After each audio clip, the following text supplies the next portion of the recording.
Hello mami! For today's video, Graham Bar Serye, hashtag mango flavor. So, nagtry pala akong gamitin yung Jersey mango flavor na kondensada, tapos isang all-purpose creamer at isang angel cream densada. So, yan mga mi, gumamit lang ako ng tig-isang lata niyan, tapos kalahati yung nilalagay ko dyan sa mango.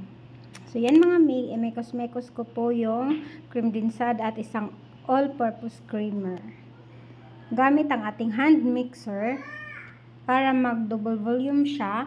So, you need to mix it like 8 to 10 minutes. And then, inad ko po yung Jersey mango flavor na kondensada. Half lang po nung isang lata ang ginamit ko dyan.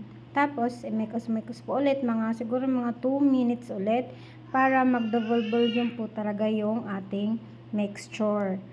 Para kapag ang kilalabasan po is makapal po ang ating Graham Bar.